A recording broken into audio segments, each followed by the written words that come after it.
Hello everyone. Today I was reading Plato's Theaetetus and I came across something that was honestly quite rare to envision, let alone see, and that's Socrates making a gross logical error.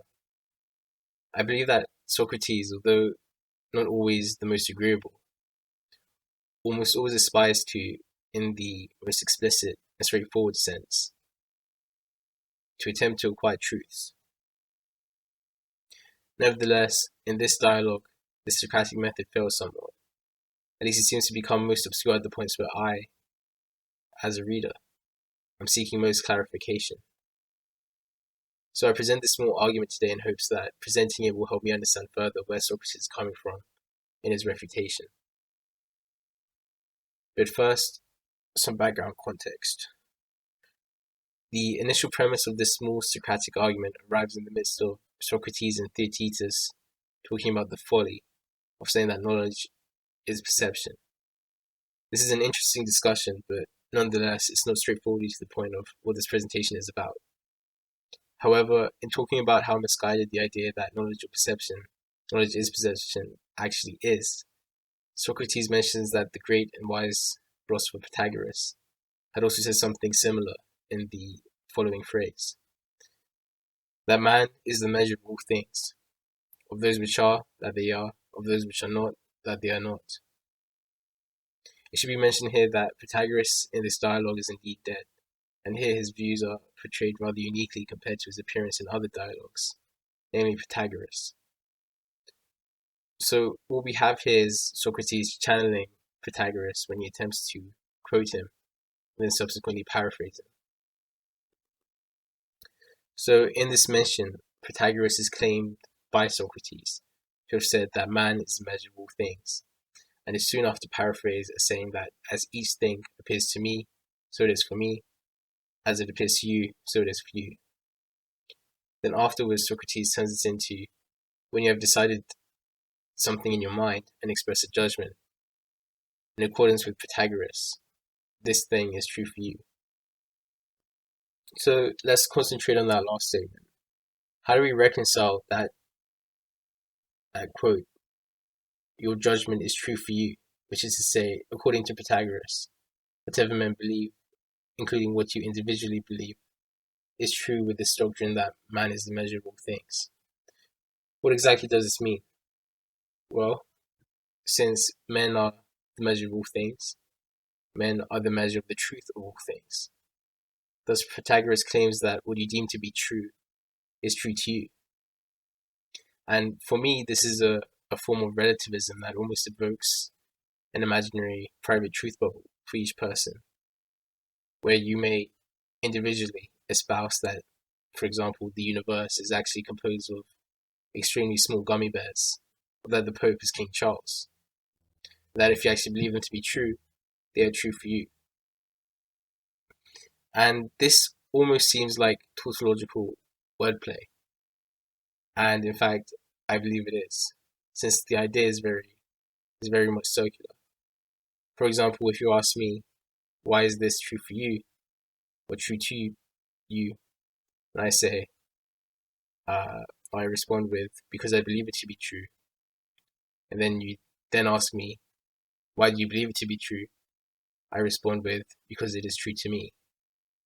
So upon reading this, I thought this is a loop that Socrates cannot get out of, except for appealing to the lack of further implication and development one can have from the idea that what a man believes to be true is true for him. So how does Socrates go about tackling this relativist viewpoint attributed to Pythagoras? First, Socrates reiterates Pythagoras' stance with a new paraphrase, which is, what seems to each one also is for him. Then he makes Theodorus, Theaetetus' professor, and I suppose I should include myself, makes us all agree that almost all men, if not all, believe in both wisdom and ignorance. For example, we look for the most well-versed in war to lead us to victory in battle, but we wouldn't ask someone confined since birth to a wheelchair for something like running advice. He then makes them agree that most, if not all men, believe that wisdom is true thinking and ignorance is false thinking. And then here we reach a mini conclusion. Thus, all men believe, or most, if not all men, believe that it is possible to believe falsely. But according to Protagoras, men are the measure of truth in all things. And according to Protagoras, the belief that men are not the measure of truth in all other things is also true when believed by an individual.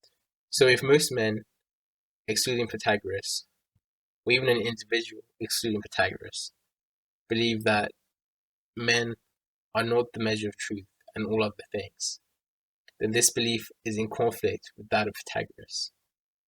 And so, because this creates a contradiction with his doctrine, his measure doctrine, Protagoras would simply thereby have to concede that his doctrine is false.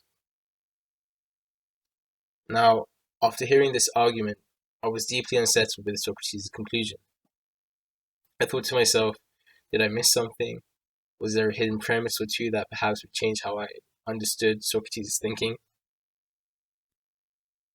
Because I could imagine an immediate response by Protagoras when asked whether the statement, man is the measure of all things, is false, if someone believes it to be false. He would simply say yes.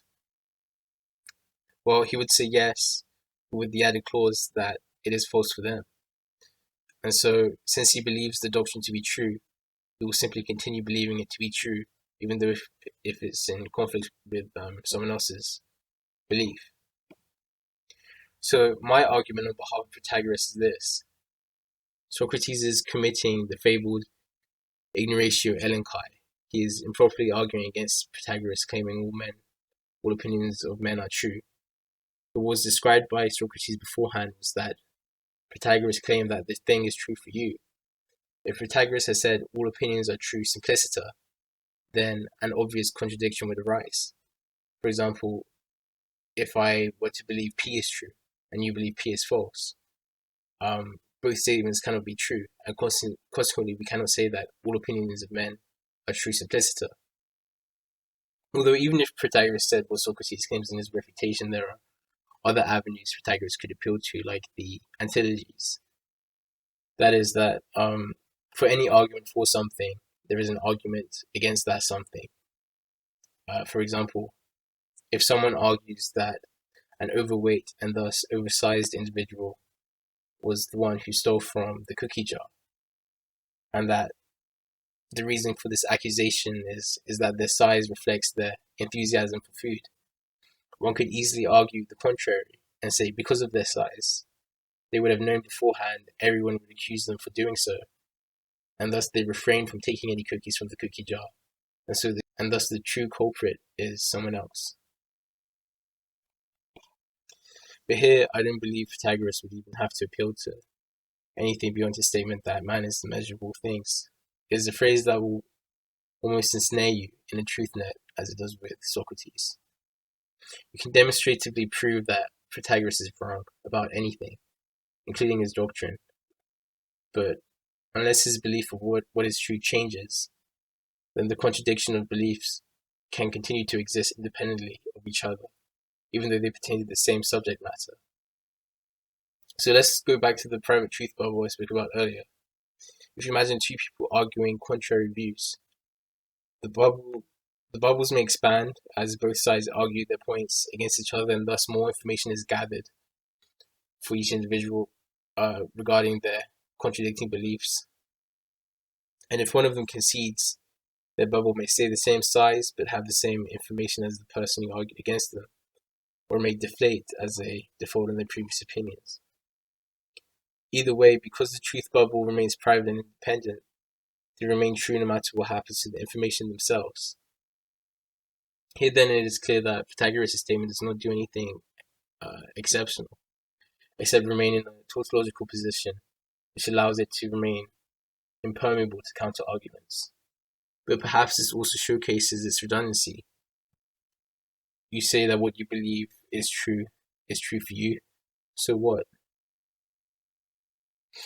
We are still able to argue, and your views may change, and thus what you considered to be true also may change. However, I feel the refutation by Socrates does not give justice to this idea, as he sort of confronts the statement head on, as he often does with his method of inquiry and argumentation. But since his argument seems to ignore what was presented about Pythagoras' view by himself prior to his refutation, it seems we are more so left philosophically impoverished by what exactly Socrates viewed to be wrong about Pythagoras' measure doctrine. And so we are left to interpret beyond what was written and postulate the exact basis for his refutation.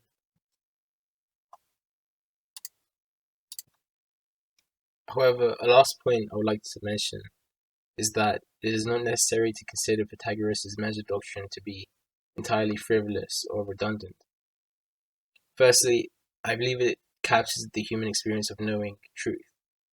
Imagine any empirical or logical demonstration. In order to be true, it seems it may need to be considered or interpreted to be true and meaningful. Therefore, that which determines truth for us can be said to be us. But when I say this, I mean it in the most simplest of terms. If I say 2 plus 2 equals 4 and demonstrate it to you by moving 4 blocks together, beyond the demonstration, we both still need to have that sensation that this is true in order for us to consider it true.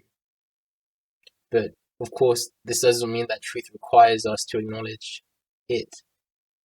But for us to validate it must feel true, even if we have the most sincere trust in our complex logical systems. In fact, that truth is built, or that trust is built from blocks or feelings of truth, if I may put it that way, that allow us to carry our unintuitive mathematical proofs of things or physical inventions, for example. And so I hope this reflects my trouble with the notion of truth, as at times it appears we're both constructing it with our beliefs and also simultaneously having our beliefs constructed by it in our understanding of the world.